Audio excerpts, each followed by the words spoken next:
Hello, everyone, and welcome to the first of WVU Parkersburg's celebration of Black History Month. Today, we are excited to have Dr. Michael Rice with us, who will be speaking about the Sumner School, and it has been invited by WVU Parkersburg's Open Task Force. A member of the Open Task Force is Ms. Pamela Santer. So, Pamela, I'm going to hand it over to you. Thank you, Rebecca. It is my pleasure to do the bio for Dr. Rice today. Author, educator, entrepreneur, describe Michael Rice. Dr. Rice is in his 10th year with OU-HCOM and is the Associate Director of Admissions and Recruitment and Interim Assistant Director of Pathway Programs with the Office of Inclusion. He earned his undergraduate degree from Marietta College and an MBA while employed at University of Phoenix, and his doctorate in educational leadership with North Central University. His area of expertise is pipeline pathway programming. He served as the national chair of the new membership committee for NAME. He is a former board member for the Par Excellence Learning Academy, Hospice of Licking County, and East Mound Community Development Center. Dr. Rice mentors youth and volunteers his time and resources to Parkersburg Boys and Girls Club. Dr. Rice is the author of the Sumner 7, A History of Sumner High School in Parkersburg, West Virginia, and he is currently working on a second book. He founded the Sumner 7 project to help preserve and document the history of his early American African education. Dr. Rice is a strong advocate for providing access and opportunity to education for underrepresented minority, economically and educationally disadvantaged populations. His work at HCOM allows him to pursue his passion for service while accomplishing the college's missions. His favorite quote is by Nelson Mandela: "Education is the most powerful weapon you can use to change the world." So Dr. Rice, we're ready to be educated by you today. So take it away. Wonderful. Thank you so very kindly for the introduction. I am going to share my screen. And I want to make sure everybody can see the appropriate screens. Fantastic. And let me just toggle something here.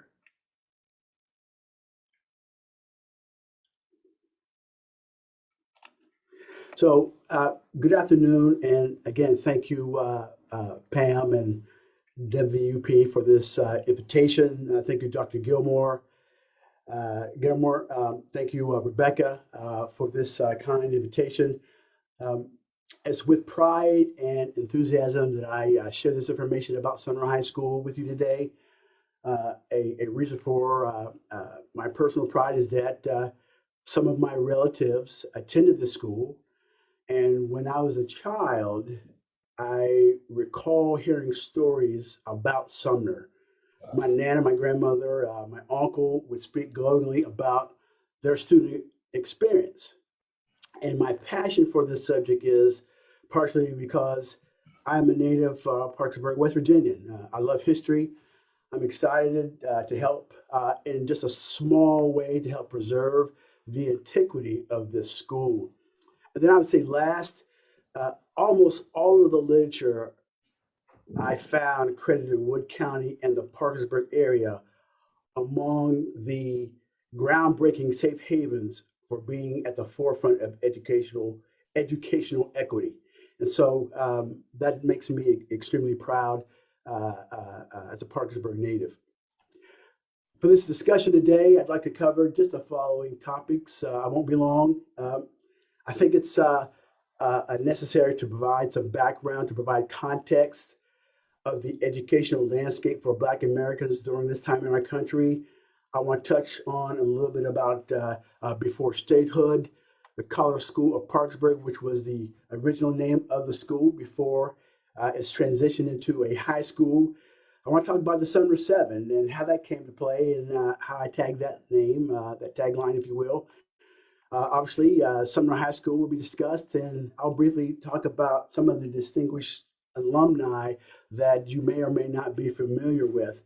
And then I'll conclude with just talking about why this story in our hometown is important, and then we'll field questions. So first, the background. Before 1860, more than 90% of African Americans were literate in Boston, compared to less than 5% of all Black Americans in the country. In this area, only wealthy white children were provided this opportunity. Poor white folks and Blacks did not have the chance to receive a formalized education. Professor John Nash provided private educational learning to the boys, and the girls received their knowledge at the Sales Visitation Learning Academy. After the Civil War in West Virginia, education opportunities for free slaves and Blacks were provided by three groups, mainly three groups. One were the missionary groups, and they were very active in Greenbrier, Jefferson, Kanawha, Mason, Monroe, Summers, and Wood counties. And again, it gives me great pride to know that the literature points out Wood County being among the pioneering regions that led in these education efforts, Secondly, Union soldiers who created the Freedmen's Bureau. They were founded in 1865 for the purpose of providing resources in the form of food, clothing, housing, medicine, and yes, education opportunities for the recently freed slaves and Black Americans. And then the third group would be self-help efforts. African Americans banding together to create educational opportunities for their community, which is reminiscent of how Sumner, or the Color School of Parkersburg, was founded. Before I go to my next slide, I think it's necessary for me to underscore the importance of the Freedmen's Bureau. Nationwide, the FTB is credited with establishing an education system that opened more than 4,000 schools and provided instruction to more than 250,000 African Americans. The Freedmen's Bureau was the only government organization created with the sole purpose, or the primary goal, if you will, of improving the quality of life for Black folks. The Bureau produced documents, recording family histories, marriage licenses, death certificates, and birth records. And I would submit to you today that without the efforts of the Freedmen's Bureau, Black Americans today would not have any record of their family's existence. Before statehood, important factors surrounding West Virginia statehood and this school that I want to bring to the forefront.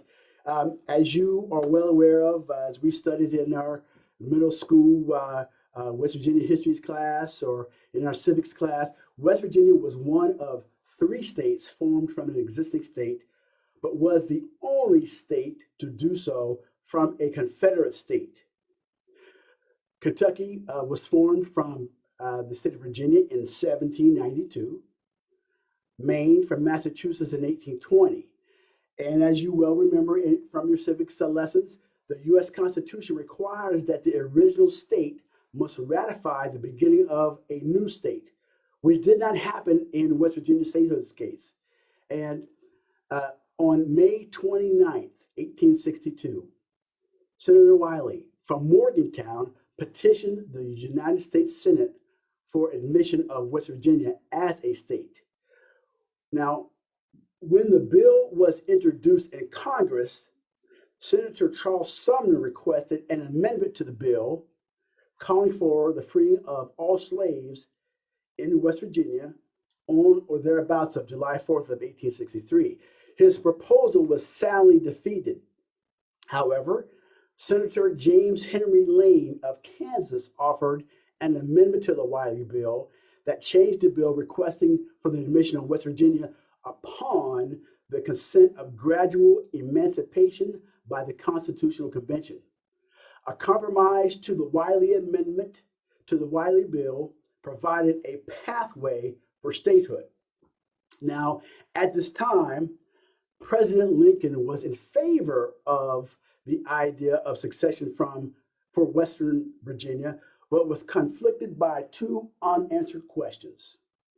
First, what was the constitutionality of the formation of a new state from another state, even though the state of Virginia was in revolt against the Union? Two, what would be the position of the newly formed state about slavery?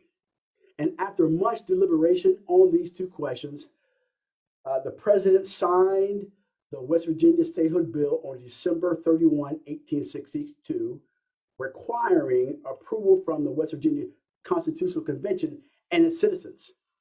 And West Virginia entered the state as a slave state on June 20th, 1863. The slave state, it adopted all of the slave codes from its previous state predecessor, Virginia. The College School of Parkersburg. As I mentioned, that was the original name of Sumner before Sumner was changed his name.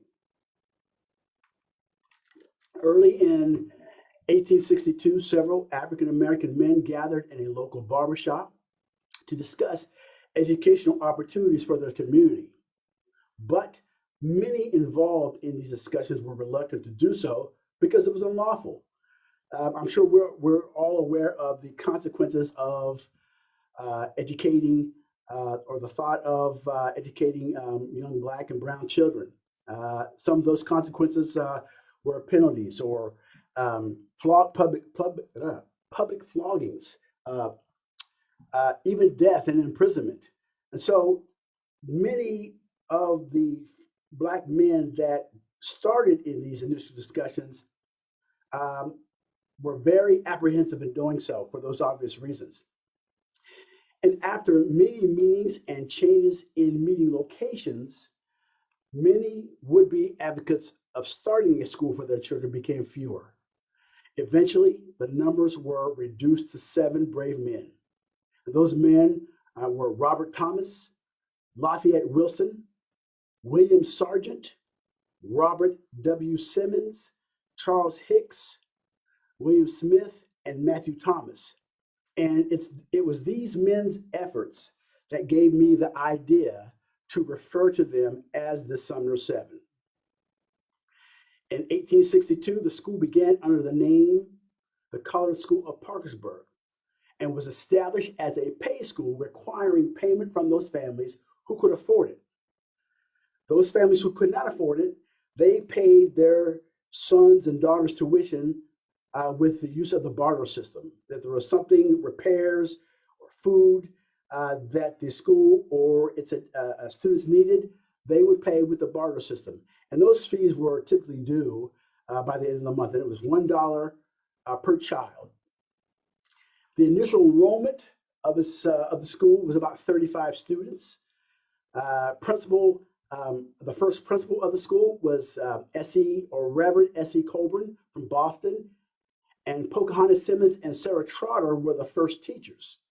Now, the initial school board maintained oversight of the College School of Parkersburg until the city board took control in 1866. And it was in 1886, the school changed its name from the College School of Parkersburg to Sumner High School in honor of the famous Massachusetts congressman and abolitionist Charles Sumner. Now, along with Sumner's efforts, the College School of Parkersburg, there was evidence in the literature that suggests that there were other schoolhouses in the area teaching African American students. And there's suggestion that they may have been located on Vine Street and in South Parkersburg, there around Division Street. However, it is noteworthy that it was the College School of Parkersburg that led the way for the early African American education in this area, in the Parkersburg area. This school started several months, just to kind of reiterate this, the school started several months before West Virginia statehood, and was one of the first public schools of record in the newly formed state. This school served as a blueprint for other African American school startups that began in Clarksburg, Martinsburg, Charleston, and other cities. The Sumner Seven. As I mentioned previously, the Sumner Seven consisted of 7 brave and courageous men: Robert Thomas, Lafayette Wilson, William Sargent, Robert W. Simmons, Charles Hicks, William Smith, and Matthew Thomas. Now, the gentleman that you see in the picture, Robert Simmons, aka the Sumner Barber, was the front man for the group. Simmons had a long history of social activism and was even offered an ambassadorship to Haiti by President Grant, but declined to continue his focus on local political concerns. Simmons was a 2-time delegate to the Republican Party. He was born in Fredericksburg, Virginia in 1822 and died in Parkersburg after a long illness at the age of 70. If you are familiar with my book or any of the writings that I have put out on the web, you'll notice that Charles, the Sumner Barber, Simmons, is the one that is primarily mentioned. And the reason for that is because there's more information of record about him. It has been a challenge finding any detailed information about the other 6. Sumner High School. So the college school changed its name in 1888 to Sumner after the famed abolitionists. The school graduated its first class in 1887. 4 students: Harriet Robinson, Cornelia Jones, Charles Jones, and Lawrence Jones. Now, around this first graduation, there was some consternation surrounding it. The ceremony was well attended by both Black and whites, but many in the audience came to the event to see a spectacle and openly jeered against the proceedings. The pressure, and I can imagine the pressure on Sumner School officials must have been tough. It must have been immense because this graduation was viewed as an experiment. And I would submit to you that if the experiment didn't go well, it could have delayed Black education opportunities for decades. According to published documents, almost 400 students graduated from Sumner. 230 boys and 230 girls and 150 boys. This number may not be exact because there isn't any data to list the school's graduation progression of students from 1862 to 1886. And then the last graduating class was in 1955. Sumner began to integrate into Parkersburg City Schools in 1954. Part of Sumner were its extracurricular activities. Extracurricular activities were very important to the school and its students. The school offered both girls and boys sports teams, clubs, such as Thespian Club, Spanish Club, Chess Club, and many others. And here you see a photo of the boys' basketball team and the boys' football team. But it's careful to note that it wasn't until March of 1925 when the state began its first basketball tournament for Black schools. And this tournament was held on the campus of West Virginia State University. I think back then it was called West Virginia College, West Virginia State College. 24 teams competed, including Sumner High School. It is also documented that Sumner sports teams competed with other Black schools in the state. Its basketball teams won 4 consecutive league championships. And surprisingly, they were very competitive among the other schools. And I say surprisingly because they had a smaller a pool of not only students, but athletes compared to the larger cities in the southern part of West Virginia. Distinguished alumni. Ethel Carl Watson, a 1904 graduate of Sumner, is one of the 22 founding members of the famous African-American sorority, Delta Sigma Theta. Watson and her sorority sisters at Howard University established the organization in 1913 with the goals of helping the less fortunate and encouraging academic excellence. The same year, she and her sorority sisters marched for women's rights. She was selected as the banner carrier, and the stories that I read about that, about her experience during women's suffrage, she was selected as the banner carrier because she was the tallest of the group. James Edmondson, an 1888 graduate of the school, became a successful businessman who served the Parkersburg community for more than 40 years. After graduating high school with honors, he studied at Wilberforce University in Ohio. He then traveled to Chicago, where he began a career in the printing business, lasting more than 10 years. While working in the printing business, he suffered a severe injury to one of his hands. Subsequently, Edmondson returned to Parkersburg and opened a grocery store that spanned more than 30 years. The grocery store was located, he opened the grocery store in 1900, and it was located at 806 Avery Street. And the store had a motto, a sign right out in front that said, or that read, "Good things to eat." Milton Grant. Milton Grant became the president of one of California's most significant savings and loan companies. He was born in Parkersburg in 1891, the son of a former slave, and at age 11, he quit school to help support his 9 siblings. He held odd jobs such as janitor, shoe shiner, dishwasher, and a cook for the Pacific Railroad to help make ends meet. Grant was promoted to chief cook with the railroad, which was the highest position an African American could obtain with that company. And with $150 in his pocket, he moved to California. Shortly thereafter, Grant purchased a hog farm in El Monte, California, and made some very lucrative business investments. His real estate holdings eventually allowed him to buy a small savings and loan a company in the city of Watts, California, where he provided home loan opportunities and home ownership to people of color.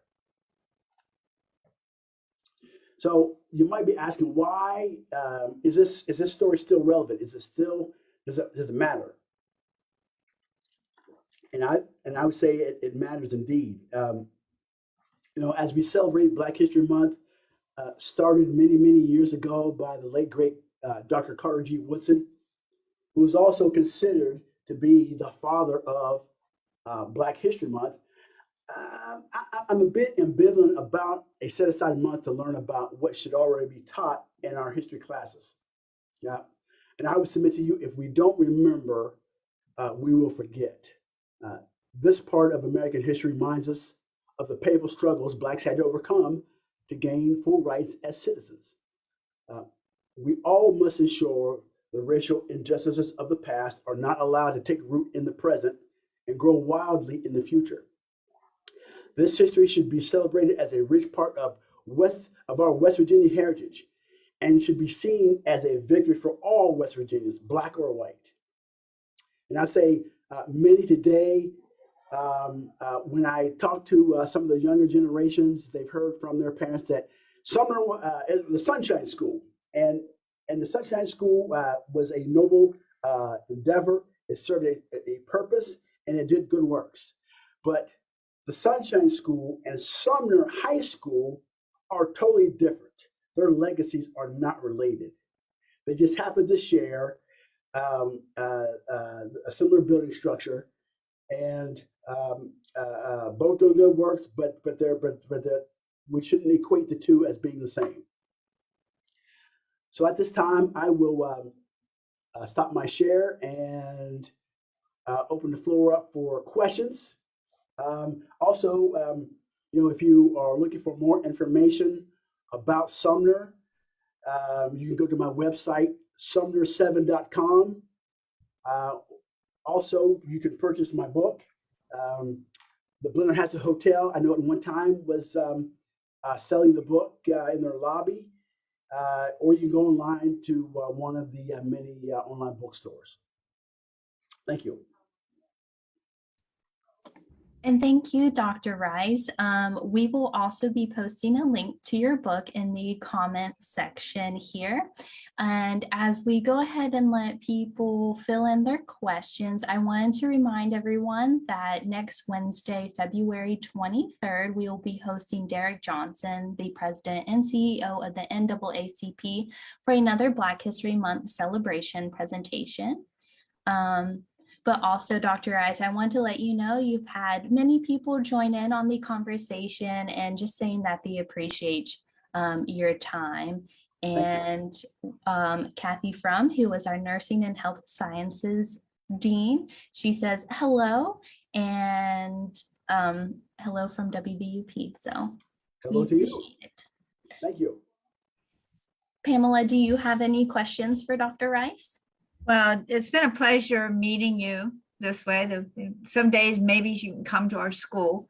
We had several years ago, as one of our celebrations for Martin Luther King Day, we went down and helped clean out Sumner School. And we had over 30 some faculty, staff, and students show up for this. And it was fascinating going through all of the pictures. They were just in boxes, all these pictures, and we were trying to sort stuff. But it was very interesting when I learned about the follies that they did, because I had asked Miss Tony about the follies, and she said, oh, we always did the follies down at Smooth Theater. And because I saw so many pictures of girls all dressed up in their little outfits and everything. So it's fascinating, and I'm just so pleased to have you join us today. And I also want to say we have a display in our library right now in the Epic Center that you can see some pictures, some additional pictures, and some additional quotes from Dr. Rice. Thank you. Wonderful. Thank you so much, Pamela. And at this time, we do not have any questions for Dr. Rice. So again, I just want to thank you so much for the time that you've given us today, and thanking everyone that has joined us for the Open Task Force's celebration of Black History Month. Thank you for having me. Bye, all. Thank you. Thank you so much. Have a good afternoon.